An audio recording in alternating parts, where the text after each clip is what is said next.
Welcome to chapter 44. 44. 44. Jai Radha Madhava Kunja Bihari Radha Madhava Kunja Bihari. Jai Radha Madhava Kunja Bihari Radha Madhava Kunja Bihari. Gopi Jana Baba Girivaradari Gopi Jana Vallabha Girivaradari. Gopi Jana Baba Girivaradari Gopi Jana Vallabha Girivaradari. Yashoda Nandana Braja Jana Ranjana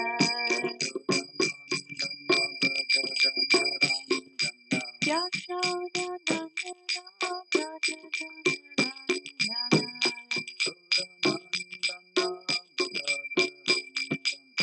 Yamuna Tira Vanachari Yamuna Tira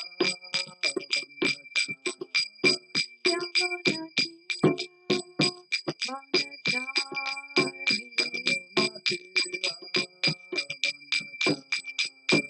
Jai Radha Madhava Kunja Bihari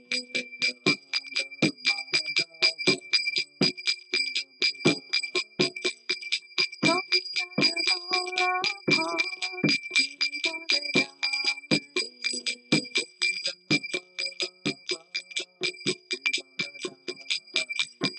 Yashoda Nandana Braja Jana Ranjana Yamuna Tira Vanachari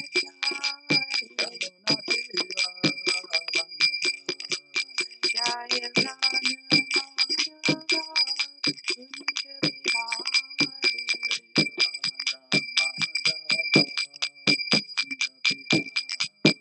Hare Krishna Krishna Krishna Hare Hare Hare Rama Rama Rama Hare Hare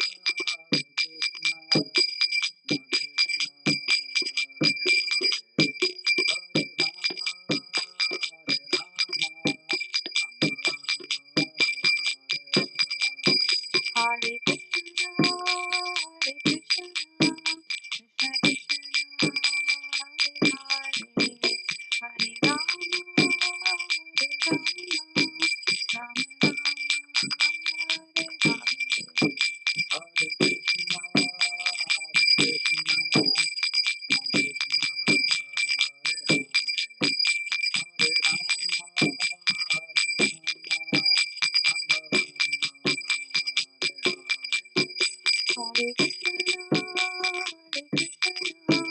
Krishna, Krishna Krishna, Hare Hare, Hare Rama,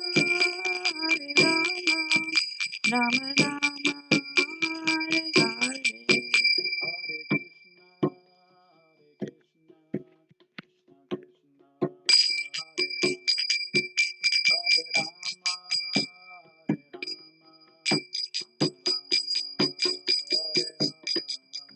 Hare Krishna, Krishna, Hare Hare, Hare Rama, Rama Rama, Hare Hare. Hare Krishna, Krishna Krishna, Hare Hare,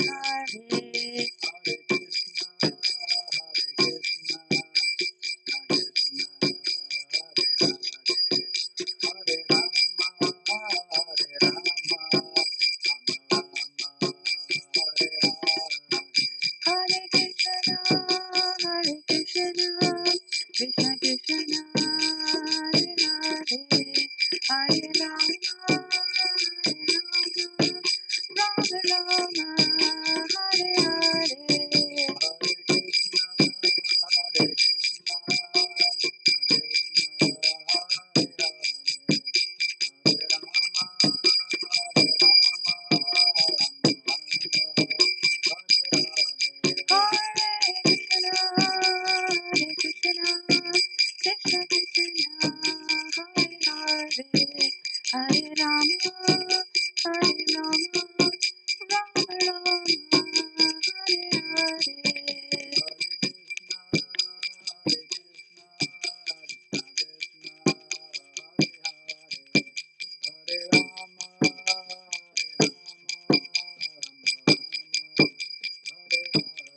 Jaya Prabhupada, Jaya Prabhupada, Jaya Prabhupada.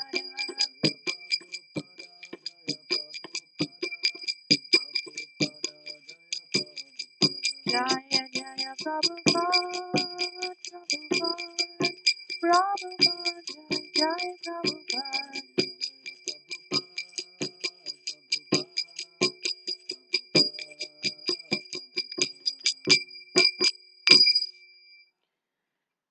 Jai Srila Prabhupada ki Jai, Shri Bhakti Rasamrita Sindhu ki Jai, Nitai Gaur Premanandi, Hari Hari Bol. Om Namo Bhagavate Vasudevaya. Om Namo Bhagavate Vasudevaya. Om Namo Bhagavate Vasudevaya. Om Namo Bhagavate Vasudevaya.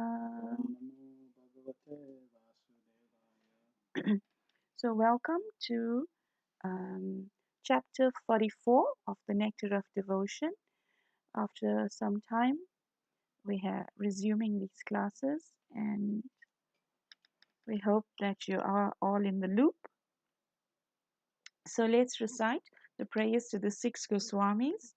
Nana Shastra Vicharanaika Nipuno Sadharma Samstapako Lokanam Hitakarino Tribhuvane Manyo Sharanyakaro Radha Krishna Padara Vinna Bhajana Nande Namataliko Vande Rupa Sanatano Raghuyago Shri Jiva Gopalako.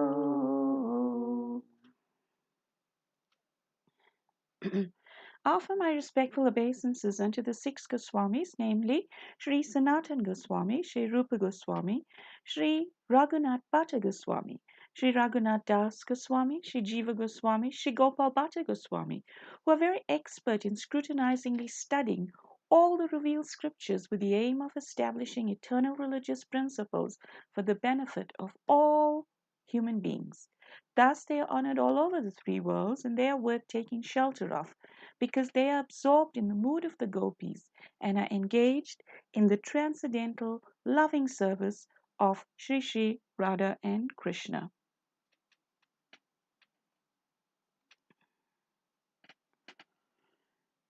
So, in this chapter, Srila Prabhupada summarizes that a pure devotee's attraction to Krishna in conjugal love is called devotional service in conjugal love. So, in other words, this love of the highest caliber is not simply love, but it is love in action, so to speak. So, it's not that the devotee professes to love Krishna and does nothing about it. It is being said in this very concise manner by Srila Prabhupada that love is expressed perpetually in service to Krishna, in service to the divine couple. That's how love is actually manifest, how it blossoms, how it starts. It's the be all and the end all of devotional service. So there's a brief description of the Madhurya Ras. Madhurya Ras is a very lengthy subject, but Bhakti Rasamrita Sindhu describes it only briefly. Srila Rupa Goswami reasons that non-devotees attached to sense gratification will pollute their understanding of Madhurya Ras with lusty material associations. Srila Prabhupada says, although such conjugal feelings are not at all material, there is some similarity between the spiritual love and material activities. Therefore, persons who are interested only in material activities are unable to understand the spiritual conjugal love. So, Krishna, out of his great compassion, understanding that for us in our situation, to actually become attracted, to become drawn to Him, first of all, so that we could relate to Him better, He appears to us in a human like form. Then, Lord Krishna also is very kind and merciful.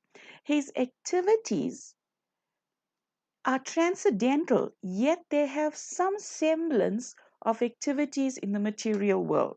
Similarly, with this particular ras of Madhurya.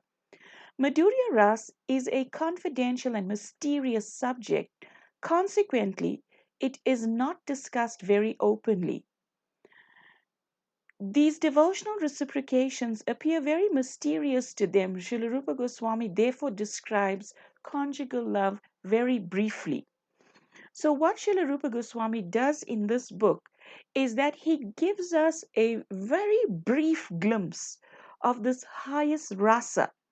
But as we complete this study and as we complete the rest of the studies of Srila Prabhupada's other books, the Chaitanya Charitamrita, Srimad Bhagavatam, etc., then we move on to the Acharya's books, and Bhakti Rasamrita Sindhu only gives a brief description of Madhurya Ras because it's an advanced subject matter easily misunderstood by common people. Srila Rupa Goswami has then written a separate book called Ujjvala Nilamani for those who are qualified to understand these topics. So it's not that this book limits this topic, but it is expanded in an ocean of various Vedic literatures given by various different acharyas, including Srila Rupa Goswami's Ujjvala Nilamani.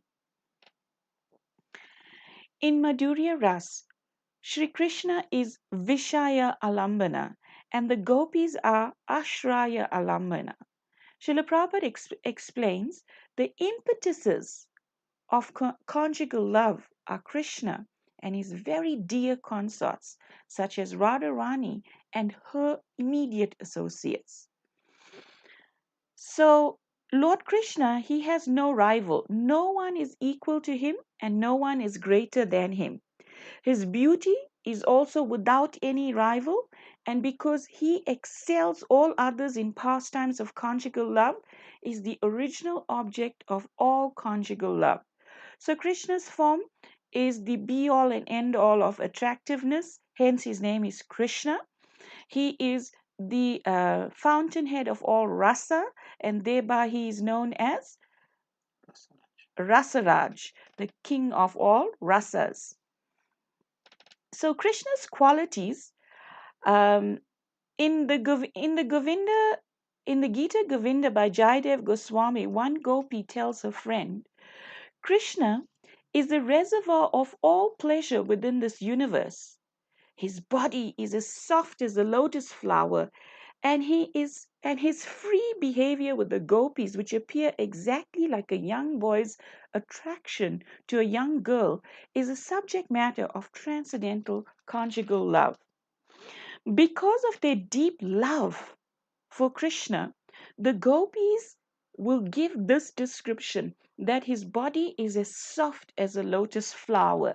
That's very soft, silky, delicate kind of impression comes in our mind.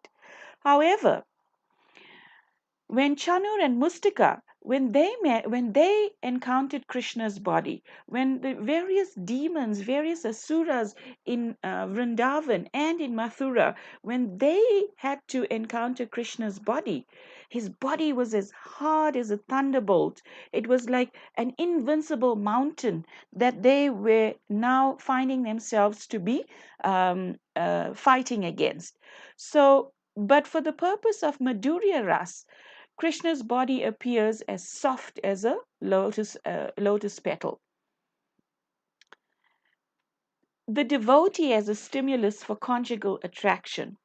A pure devotee follows in the footsteps of the gopis and worships the gopis as follows. Let me offer my respectful obeisances to all the young cowherd girls whose bodily features are so attractive. Simply by their beautiful, attractive features, they are worshipping the Supreme Personality of Godhead, Krishna.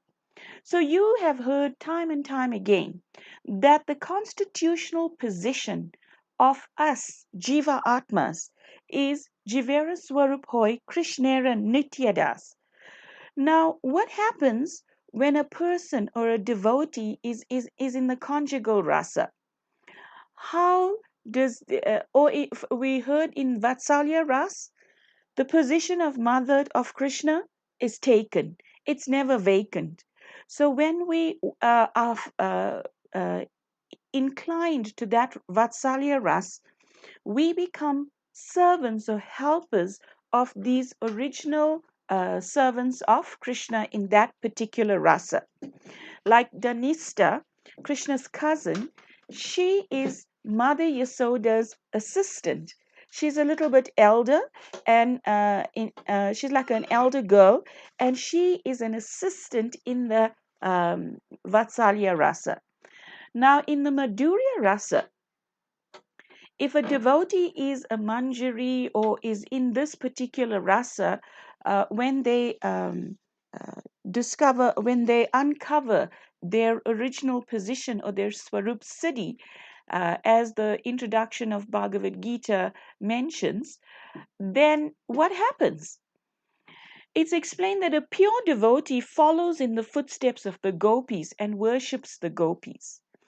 So this is very, very nicely elucidated in the behavior, in the writings of our previous acharyas. Now, let's take for example Srila Bhaktivinoda Thakur. Now, we may have heard or we may have read in the various literatures that Srila Bhaktivinoda Thakur's original Swarup Siddhi is that of Kamala Manjari.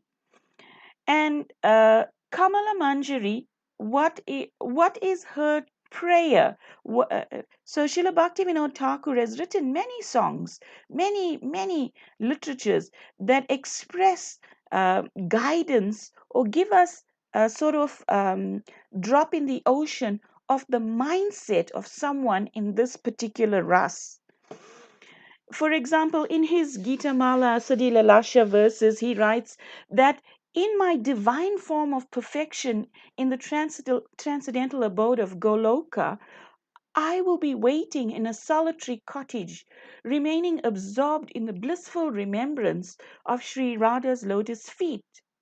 After some time, I will see the adorable Rasika Guru and friend, Srila Rupa Manjari, approaching me.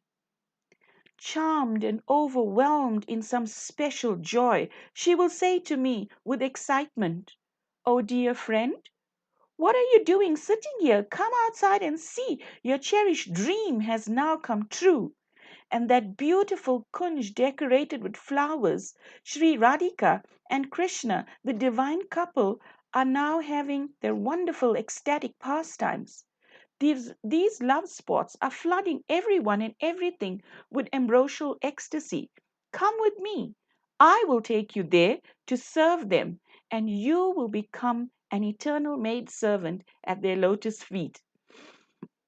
So it's not that the individual aspires individually to become part of the conjugal rasa of Radha and Krishna.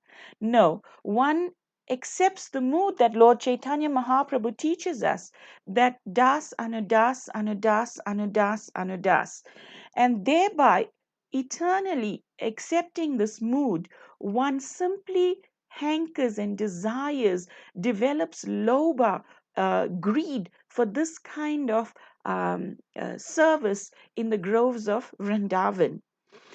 And it is only by the mercy of Srimati Radharani's most intimate servitors that one will get such an opportunity. Like here we see that Sri Rupa Manjari, who is none other than the author of this book we are studying, Srila Rupa Goswami, that Rupa Manjari will come and take him by the hand and engage him in his feminine form in the service of Radha and Krishna. Then Srila Bhaktivinoda Thakur further writes in another prayer, I deeply aspire to execute confidential service to the divine couple, similar to that which is rendered by Sri Rupa Manjari and her associates. I know one day I will certainly attain that highest kind of service, for I so intensely long for it with absolute totality of faith. So, this is the principle that we learned of in the Nectar of Devotion's earlier chapters, known as Asha Bandha, in hope, that one is confident that one will attain the goal and one remains hopeful. Asha Hope against hope. Asha Bandha means maintaining hope against hope. So that was Srila Bhaktivinoda Thakur's um, mindset. Then, when I remember in the early, many times in my journey as a aspirant preacher, that I would overcome, that I would encounter certain um, new devotees, and they would say sometimes that they have great envy for Radharani's position, especially sometimes those that were familiar with Mirabai, etc. They would like to worship Krishna without the assistance, without Radharani being in the picture of their association with Krishna. However, we see in these divine examples of Rupa Goswami, Raghunath Das Goswami, Srila Bhaktivinoda Thakur, and all of the acharyas in our line, that um, uh, there's a different mood. For example, Rupa Goswami, he utters a prayer in the Manashiksha that, "O divine lady, O beautiful queen, when after your hours of pleasure with Krishna, your intricately made up hair becomes disheveled and you need someone to set it properly again, when will you instruct this maid servant to do this service?" So there's a hankering to facilitate the divine couple who are never separated in the devotee's understanding. So there is actually the same mood of wanting to serve, that, but it's not a presumptuous kind of mood. It's a mood in total utter humility and dependence on the mercy of Radha and Krishna. So Raghunath Goswami, he utters a prayer in Vilap Kusumanjali that, "O Queen, when with great love and happiness will I daily rinse the drains of your house with pure water, dry them with my own hair, and then scent your garden pavilion with an abundance of sweetly fragrant incense." So here Raghunath Goswami, what is he doing?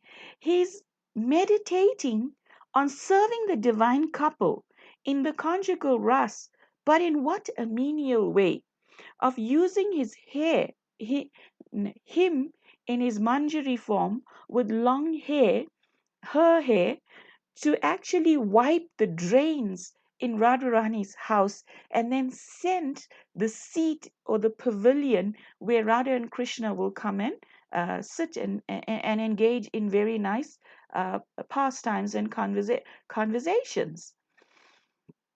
He goes on to say, when at your house early in the morning, will I carefully wash your two lotus feet with camphor scented water and then dry them with my hair.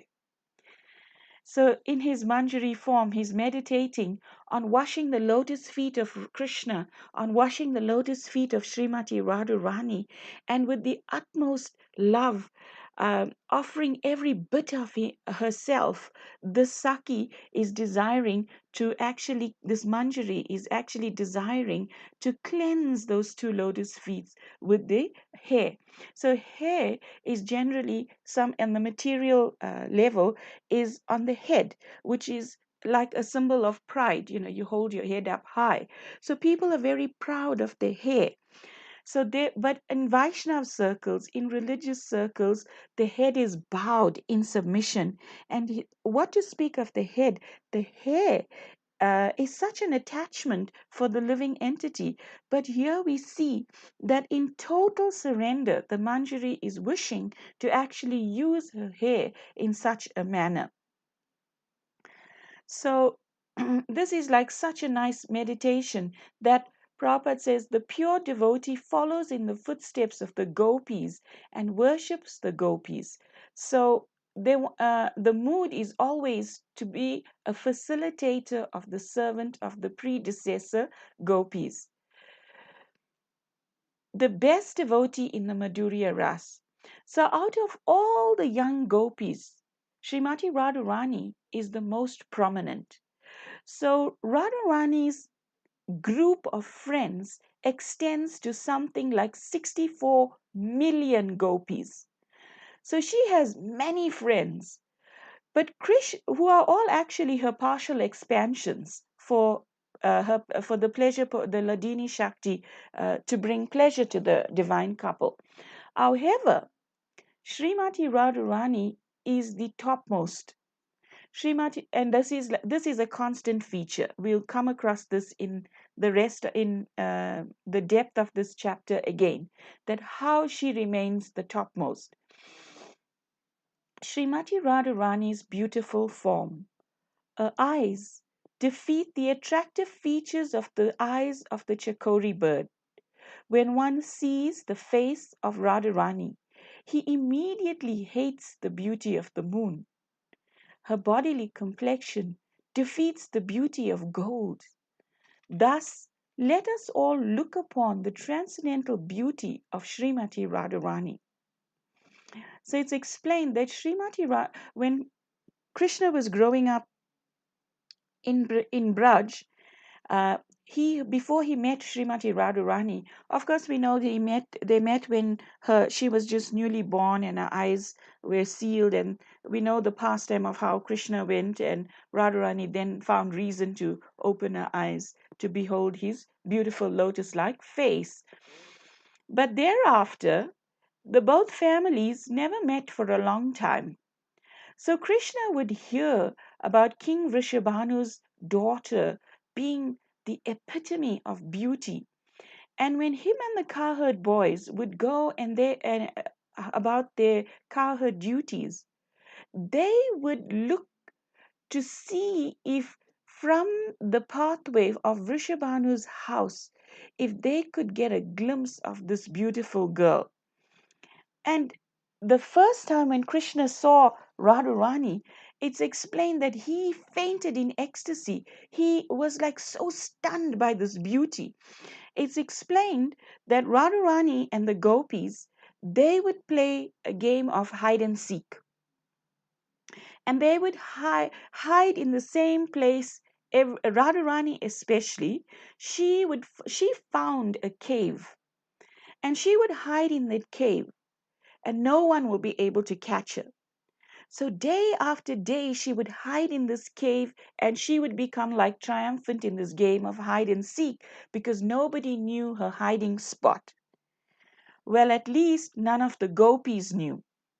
But the small son of Nanda, infatuated by the beautiful sight of the king of Vrishabhanu's daughter, Vrishabhanu Nandini, he saw this form and he noticed the movements of these girls from his hiding place.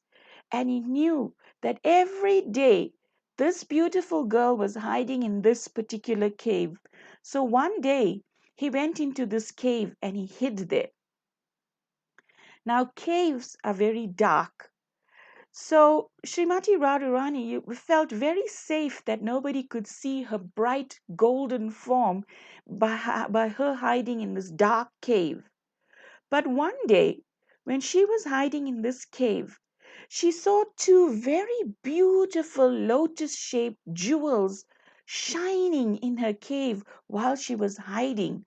And it was as if they were set in on the background of the smoothest black shiny uh, piece of a masterpiece.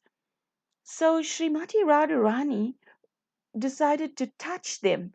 And lo and behold, it was the eyes of Nandanandan Krishna, who then fainted.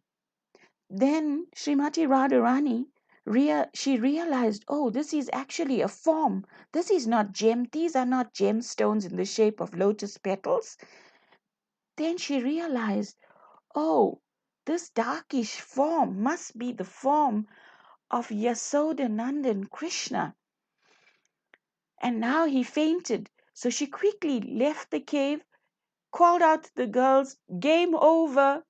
And as soon as Lalita and Vishaka came towards her, they saw her perspiring and in a state of a little unease. So they asked her, hey Radhe, is there something wrong? Then Radharani, she shared this with her confidential associates that Nandanandan Krishna seems to have fainted in the cave.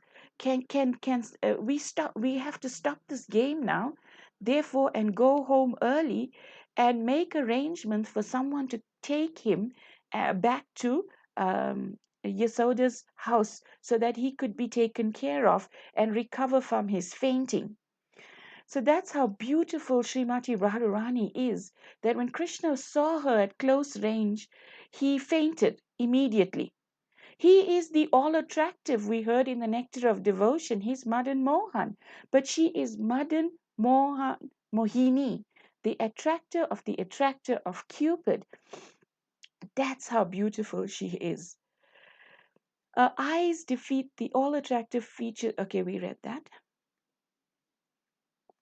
Srimati Radharani's Bhakti. There are books and books, oceans and oceans of descriptions of Srimati Radharani's Bhakti. But here, Srila Rupa Goswami has given us a touch of the iceberg.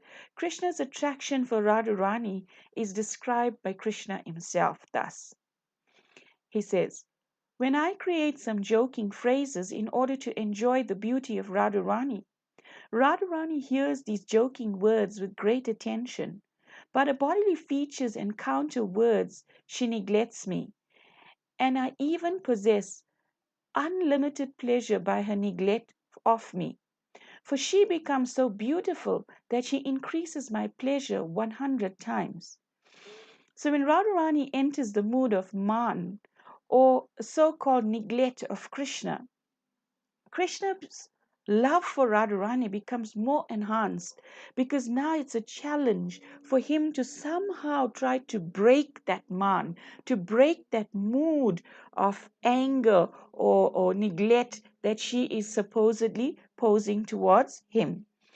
So this rasa is actually always uh, ever increasing. It's never ever stagnant. So it's not that okay. It's just Radha feeling love for Krishna and expressing it in this way. Even Krishna has to beg for Srimati Radharani's love. Because why? She's Swamini. Like you see in this picture here, that Krishna, even though he is supreme, everybody wants to worship his supreme his supreme lotus feet. He also prays to Srimati Radharani to get this love from the depths of her heart. So what to speak of conditioned souls like us? We also have to always be in this mood of begging that Krishna is setting for us, that we always have to see, how can I please Srimati Radharani?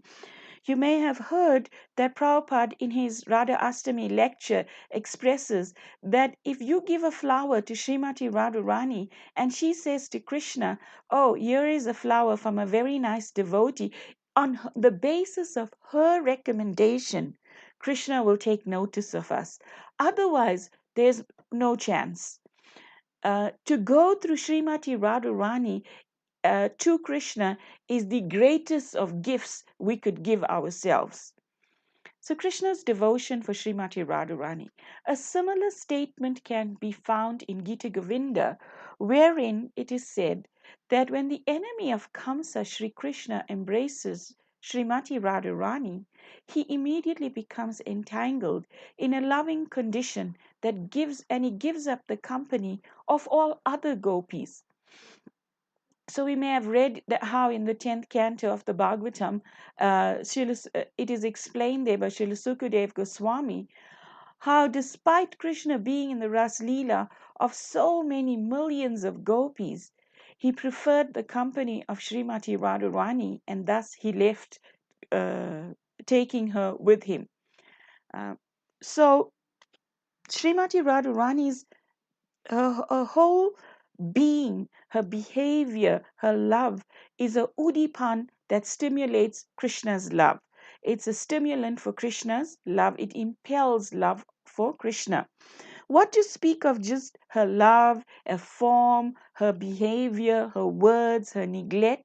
Also, the breeze that even touches Srimati Radharani's body, when that breeze then touches her body and then touches Krishna's body, Krishna becomes completely impacted by loving ecstasy just by the touch of this breeze. Similarly, when the breeze touches Krishna's guru scented body and then it is carried to the gopis, they all feel ecstasy. So the breeze is also udipan. Srila Rupa Goswami gives an example of Krishna's flute as an udipan or stimulants for the Madhurya Ras. In the Padyavali of Srila Rupa Goswami, it is stated that when the gopis hear the sound of Krishna's flute, they immediately forget all rebukes offered by the elderly members of their families.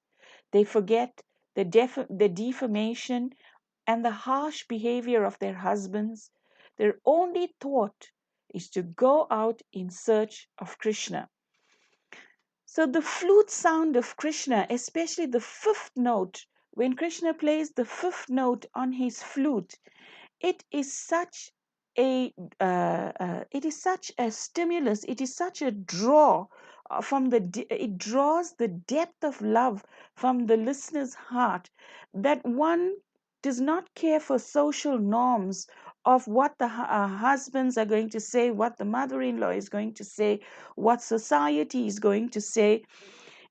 The gopis are in the mood of just running towards this flute sound. There is no inhibition that they have not applied their mascara properly. There is no inhibition that they are not have not completed their dressing. They will simply run towards this flute sound of Krishna. So we have so many inhibitions ourselves that we want to do things in this way, in that way. We have plans of how to please Krishna, but Krishna has his plan, and his plan is always superior. Like, for example, I was just thinking earlier on today, Prabhupada had the idea of becoming a great pharmacist, a great chemist, and use his funds to preach Krishna consciousness. But Krishna had another plan, to take away everything from him and thereby establish him as world acharya. What to speak of a person in charge of one pharmacy in India. So sometimes we may think that our endeavors of accumulating resources to serve Krishna will come from a certain source. But Krishna may have another plan, So we have to simply raise our hands and say, Krishna, I surrender to your plan. I give up making plans of my own to bring pleasure to you, but I surrender to your plan. So this flute sound of Krishna, when the gopis meet Krishna, they display. Okay, first let's just say certain things about the flute sound. When the rivers hear the flute sound of Krishna, their minds begin to desire him, and thus the flow of their currents is broken, and their waters become agitated, moving around in whirlpools.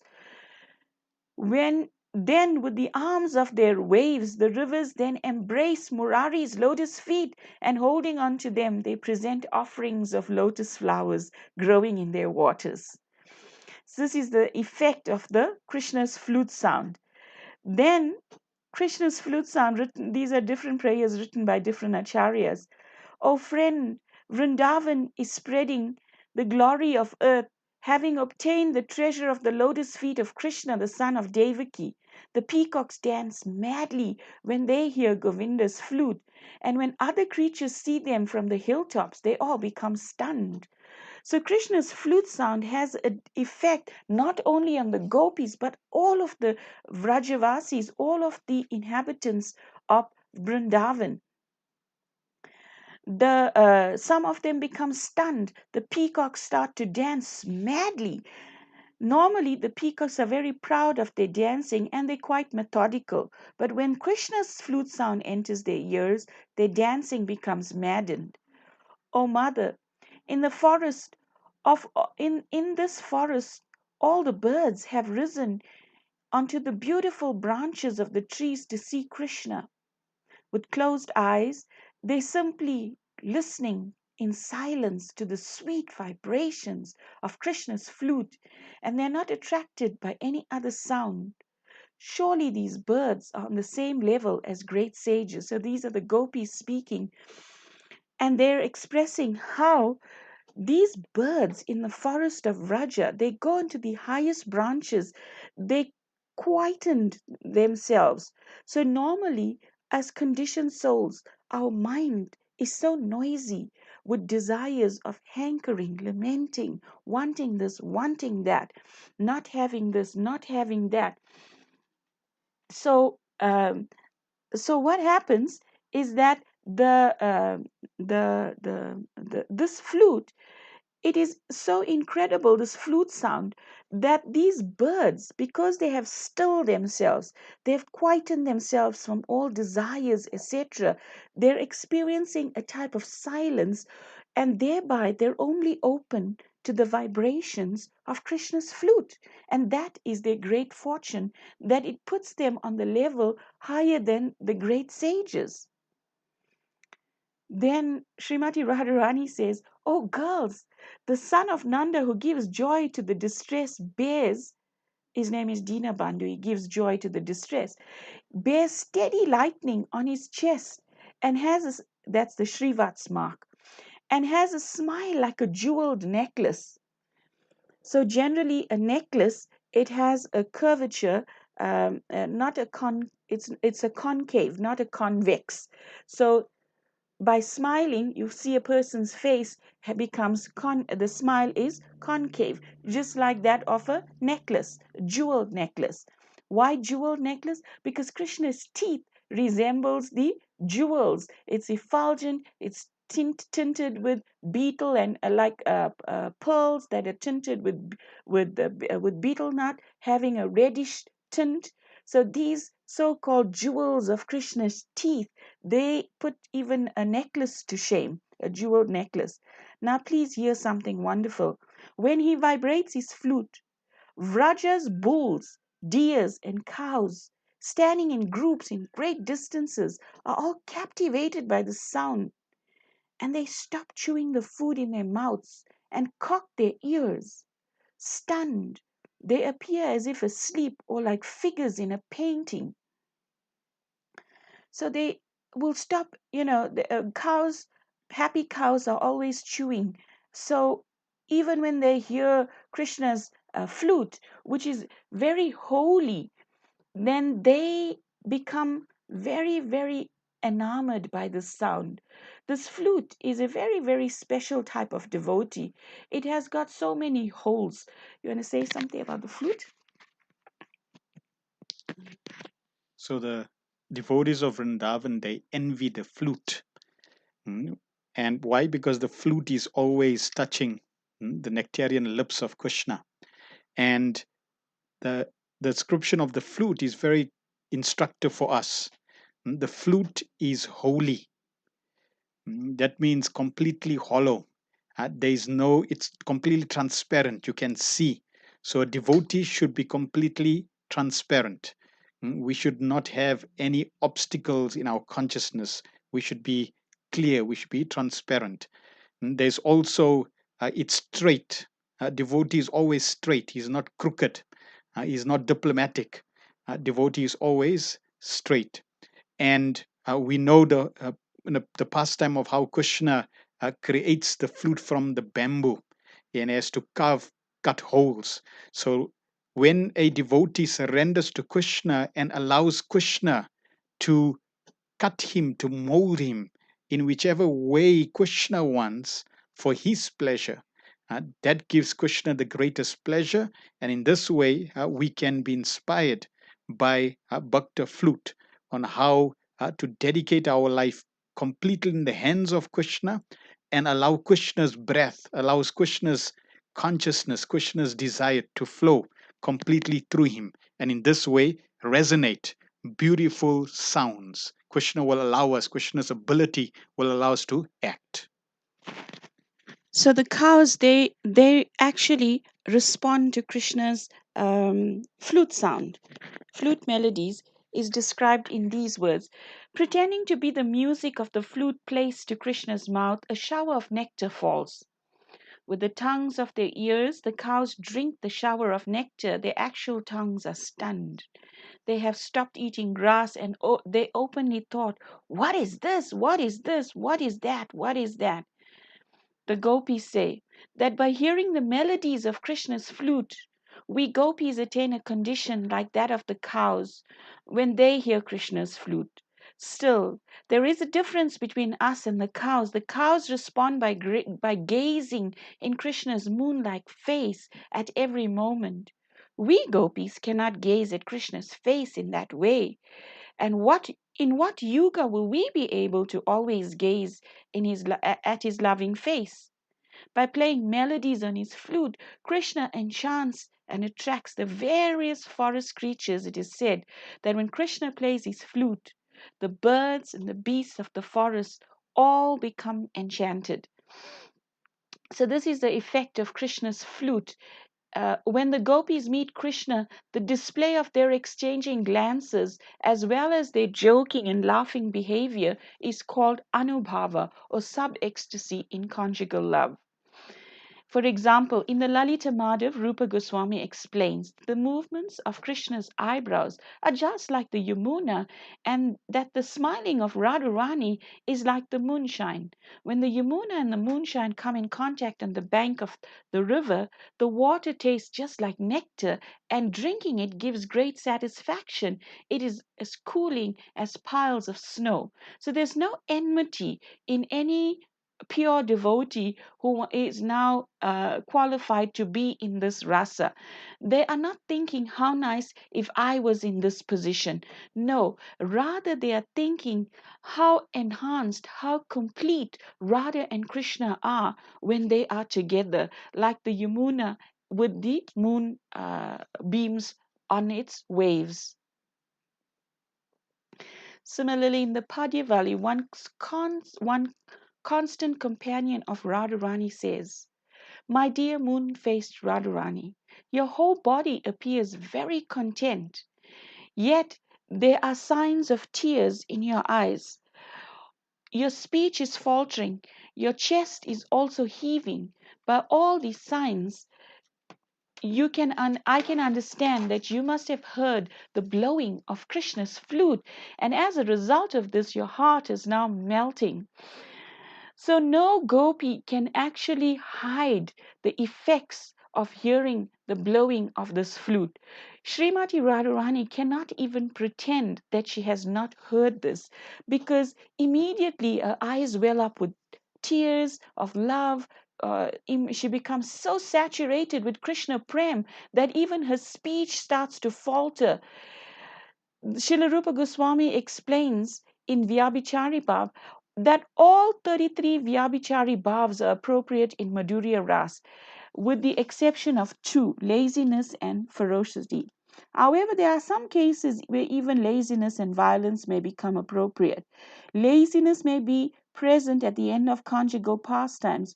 Ferocity may be present when there is interference to the association of Radha and Krishna. Srila Rupa Goswami illustrates two of the Vyabhichari Bhavs for Madhurya Ras.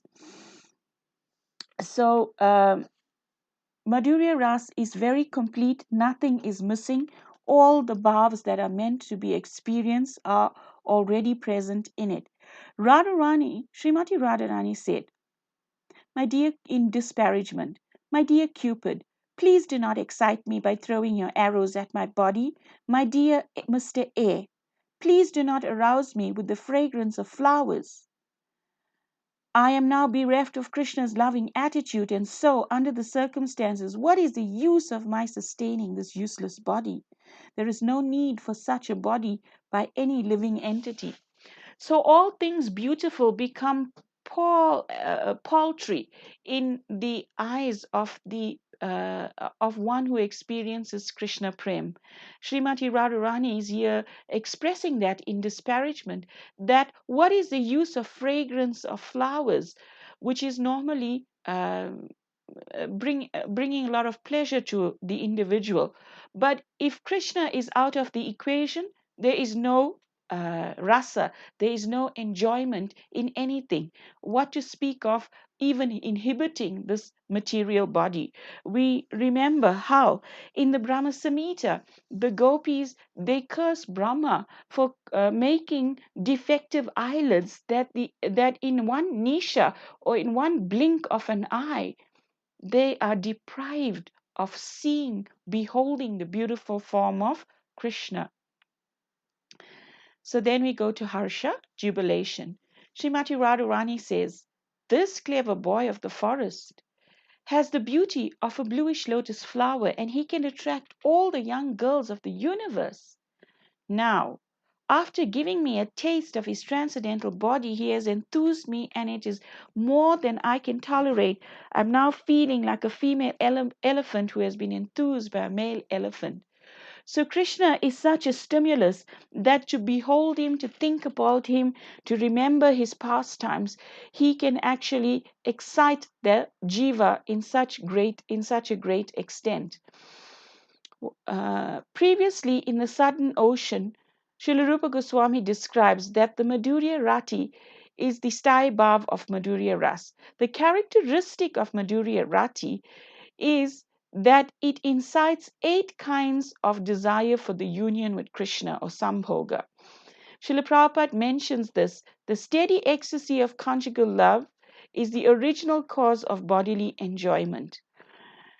Srimati Radharani said, my dear friend, who is this boy whose eyelids dancing constantly have increased the beauty of his face and attracted my desire for conjugal love?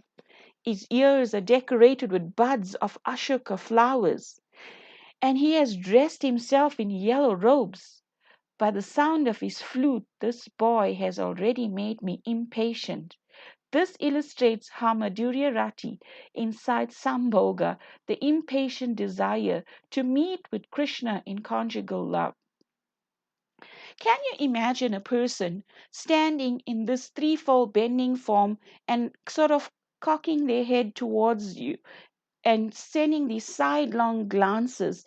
It's very, very hard to remain steady in mind when such a person, when a person behaves like that in front of you, especially the personality Krishna in this case.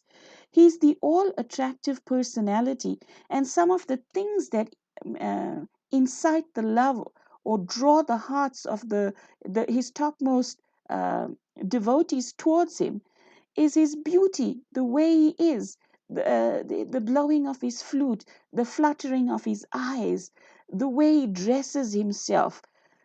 It's explained that the curls on him, the curly sort of fringe that pops out from under his turban onto his forehead are like bumblebees that want to taste the nectar of his lotus face. Very, very amazing descriptions like that are written by our acharyas. Unshakability of Madhurya Rati. So this ras of Madhurya is actually fixed. No matter what the situation is, Krishna's attraction for Srimati Radharani and vice versa is never impeded in any way. The conjugal love of Radha Krishna is never disturbed by any personal consideration. Some circumstances are favorable to conjugal love, others are unfavorable. Regardless of whether the circumstances is favorable or unfavorable, conjugal affection cannot be subdued. For example, just a little distance away from Krishna was Mother Yasoda, and Krishna was surrounded by all of his friends. In front of his eyes was Chandravali, and at the same time, on a chunk of stone in front of the entrance of Vraj stood a demon known as Vritsasura. But even in such circumstances, when Krishna saw Radharani standing just behind a bush of many creepers, immediately his beautiful eyebrows moved just like lightning towards her. Krishna's attraction for Srimati Radharani. In the introduction of the Srimad Bhagavatam, the absolute truth is elucidated on very nicely by Srila Prabhupada. And what is the absolute truth? The absolute truth is not just Krishna, but Radha Krishna. So, Radha Krishna, being absolute, cannot be separated. What to speak of when Krishna is confronted with his mother, with that's Vatsalya Ras. There's his friends who he has Sakya Ras with. There's Chandravali, who's Radharani's arch rival. Then there's a demon standing on the borders of Raj that he has to attend to. But Krishna's uh, killing of the demons also, I heard one acharya express, is actually to earn the glorification of the gopis of Vrindavan. Why does Krishna work so hard to kill the gopis? So that, to kill the demons. Pardon me. Krishna works so hard to kill the various demons that come simply because he knows Vrishabhanu Nandini and the gopis will hear about this. He does it in such a spectacular way that the talk will quickly reverberate through the town to the ears, lotus ears of the gopis, and they will gain greater attraction and affection for him. So all of his dealings are simply to earn the love of Srimati Radharani and her associates. This scene presents many unfavorable elements, the scene that we just read. Mother Yasoda's presence invokes Vatsalya Ras, an obstacle to conjugal love. Krishna's friends invoke Sakya Ras, an obstacle to conjugal love. Chandravali Gopi is Srimati Radharani's arch rival, another obstacle to Radha and Krishna's conjugal love. Vritsasura, the demon, invokes fear, which is another obstacle in conjugal love. Despite all these opposing elements, Krishna's love for Srimati Radharani could not be subdued even for a moment. It immediately manifested in his loving glances towards her. So, we should not allow any obstacle to stop our love for Krishna and Radharani. Srila Prabhupada has given us the Krishna book, which he wanted us to read every night, which is from the 10th canto of the Srimad Bhagavatam. Why? Because when we repeatedly hear how Krishna kills these various demons, it's killing the various demoniac propensities within our hearts so that no obstacle lies uh, uh, in any corner, in any crevice of our being, for us to that would stop us, would inhibit us in our approaching Radha and Krishna. Srila Rupa Goswami further highlights the unshakability of Madhurya Rati with a beautiful poetic analogy. On one side of the courtyard, the dead body of Sankasura was lying, surrounded by many jackals. On the other side were many learned brahmanas who were all self controlled. They were offering nice prayers which were as soothing as cooling breeze in summer. In front of Krishna, Lord Baladev was standing, causing a cooling effect. In the Bhakti Rasamrita Sindhu, the Sanskrit word for jackal also indicates inauspicious night. The prayers of the Brahmanas are like snow, and Balaram is as like the cooling moon. A day blooming lotus flower withers in the presence of the night, the snow, and the moon. Similarly, the lotus of Radha and Krishna's love should wither in the presence of a dead demon who invokes fear, Vedic Brahmanas who invoke reverence, Krishna's elder brother who invokes proper behavior. But even amid all these different circumstances of soothing and disturbing effects, the lotus flower of ecstatic conjugal love that Krishna felt for Radharani could not wither. So we see that Krishna is fixed. He has one single pointed determination. He, even when he picked up the Govardhan hill, Madhumango was chanting so many Vedic mantras.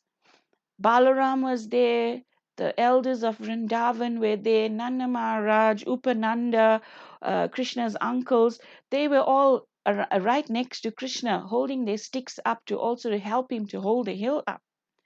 But immediately when he saw Srimati Radharani, sidelong glance and her smile in appreciation of Krishna's compassion towards the Vrajavasis, then one could see that actually Krishna shook the hill. The hill shook on his little finger.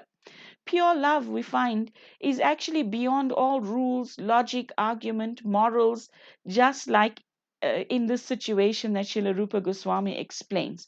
No inhibitions. It's above and above everything.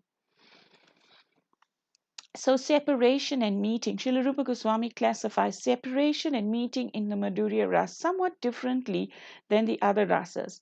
Conjugal love is divided into two portions: Vipralamba, or conjugal love in separation, and Sambhoga, or conjugal love in direct contact. So this conjugal love is not impeded by separation, rather it becomes overly enhanced. Vipralamba separation has three subdivisions known as Purvarag, or preliminary attraction, Man, or seeming anger, and Pravas, which is the separation by distance. So even in this mood of even when there is separation, this love remains fixed. We know that when Krishna was in Dwarika, in the various palaces with the various queens simultaneously, because he's God, he he would fall asleep, and in his sleep, in his dreamlike state, he would be calling out Gopi, Gopi, and he would be chanting the various names of the various gopis. So distance, separation, Radharani's man, none of these things are actually a damper to the spirit of pure love. Purvarag is similar to Utkantitva. When the lover and the beloved have a distinct feeling of not meeting each other, that stage is called Purvarag, or preliminary attraction. So some of the gopis in Purvarag, they are actually in a situation where the family elders stop them from meeting Krishna. So sometimes when they go to the Yamuna to fetch water with their water pots, That's the time they meet the whole village people. All the gopis normally meet up there, and they hear talk.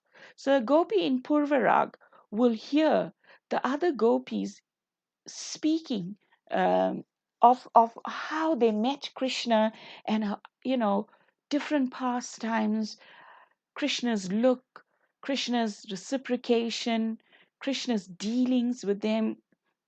And the gopi in Purvarag becomes thoroughly enamored by this personality, Nandanandan Krishna, Gopinath Krishna. So, but this gopi, her heart burns with the desire to meet this personality, Krishna, to run when she hears the fifth note of the flute. But her elders, they lock the doors, so she can't get out. But Krishna, who is all knowing, he knows what's in the heart of these type of devotees in Purvarag. So he makes a plan. He will twist the tail of his calf, and then he will leave it, and the calf will run. And by Krishna, the super soul in the heart of the calf, also will run and stop right in front of the crack in the door through which the gopi, being locked inside by her elders, is peeping to get a glimpse of Krishna. And he'll come right near. The scent of his body will infiltrate that crack and enter into the depths of her nostrils and enter into the very core of her being, drawing every ounce of love from her towards him. And then he will simply pick up the calf and walk away. So this is the gopis in Purvarag, those that get locked up by their family elders, not to see Krishna, not to hear about him, not to associate with him, but to stay pure in their households, supposedly. An example of Purvarag is Radha and Krishna's preliminary meeting. Srimati Radharani said, "My dear friend, I was just going to the bank of the Yamuna, and all of a sudden, a very nice boy, whose complexion is like the dark blue cloud, became visible in front of my eyes. He glanced over me in a way I cannot describe, and but since this has occurred, I'm sorry that I can no longer engage my mind in the duties of my household affairs." Srimad Bhagavatam in the 10th canto is another example of Purvarag, this time between Krishna and Rukmini.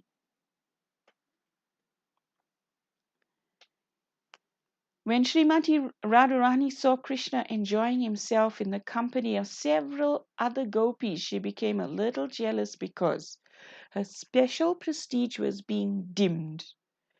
Therefore, she immediately left the scene and took shelter in a nice flower bush where the black drones were humming. Then, hiding herself behind the creepers, she began to express her sorrow to one of her consorts. So Srimati Radharani very often will speak to the bumblebees or will speak to any of her close associates, feeling the separation from Krishna. Her love for Krishna is so intense. You may have heard the story of Prem Sarovara, that when a bumblebee was flying right onto her body to savor the fragrance of the garland that she was wearing, then she became so-called afraid. And Madhu, who was nearby, he chased the bee away. And then he said, Madhu is gone. But Krishna's name is also Madhu. And when Radharani heard this, she started to cry immediately in separation from Krishna, who was beside her, that Madhu is gone, and her whole existence sort of crumbled into these tears. And seeing this, Krishna became so affected and moved that he also became saturated with tears, and together their tears form the Prem Sarovara lake.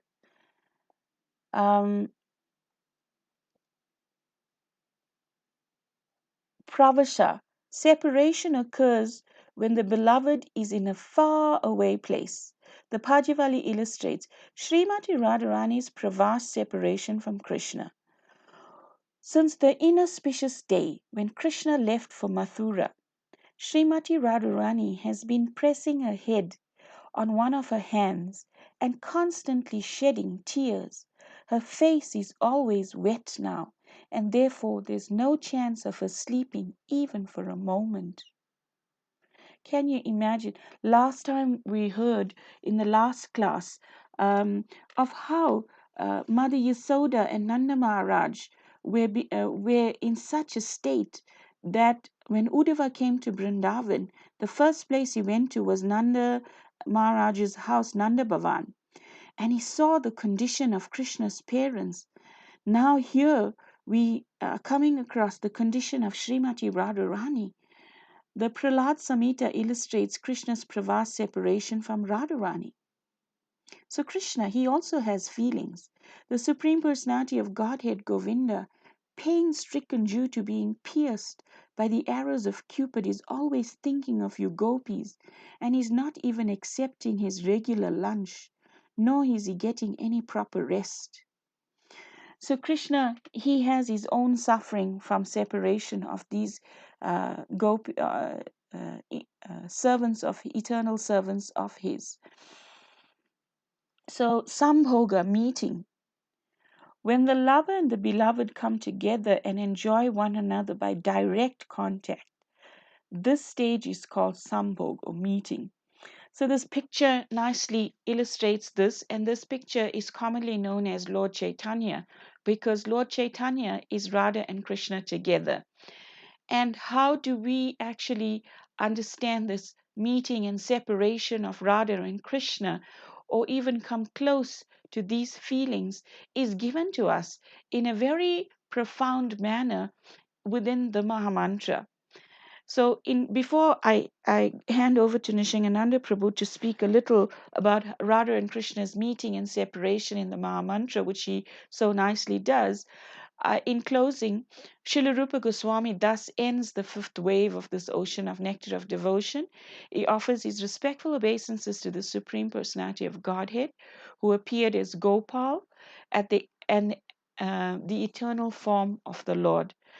So now we'll hand over to Nishingananda Prabhu to explain the meeting and separation of Radha and Krishna as can be experienced in the Mahamantra.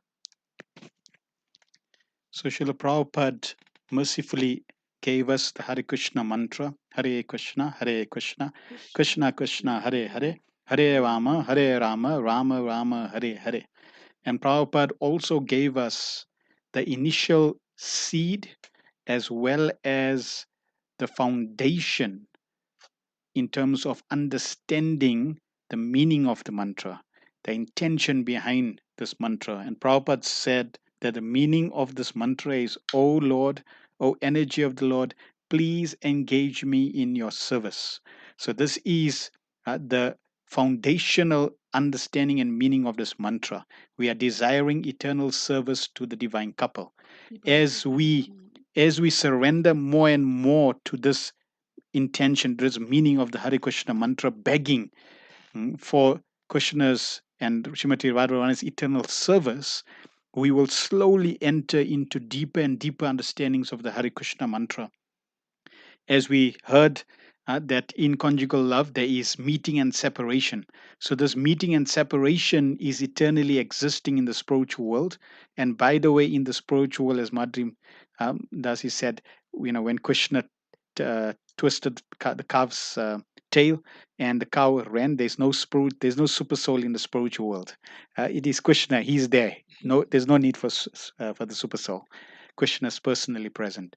So in the spiritual world, meeting and separation is eternal existence. So in a Hare Krishna mantra, Hare Krishna, that's when Radha and Krishna are together. Then Hare Krishna, Krishna Krishna.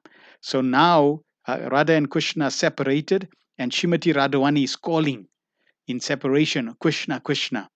And then Hare Hare, Krishna, who is separated from Radhavani, is calling Hare Hare, Radhe Radhe. And then they come back together. Hare Krishna, they meet again. Hare Rama. And then finally again, Hare Rama, they meet. Then Rama, Rama, they separated. And Shrimati Radharani is calling Radharaman. And then finally Hare Hare, and Krishna is calling Shrimati Radharani. So in this way, and then they meet again. So meeting and separation is there in the Hare Krishna mantra. As we evolve and ultimately enter into this spiritual realms, we will also be experiencing meeting and separation. And the only reason this is existing there in the spiritual world is to our love, Enhance. enhance our love for the supreme divine couple. I don't have to artificially. So thank you very much. Are there any comments, corrections, questions? You can please post it in the chat, either on WhatsApp or on the YouTube.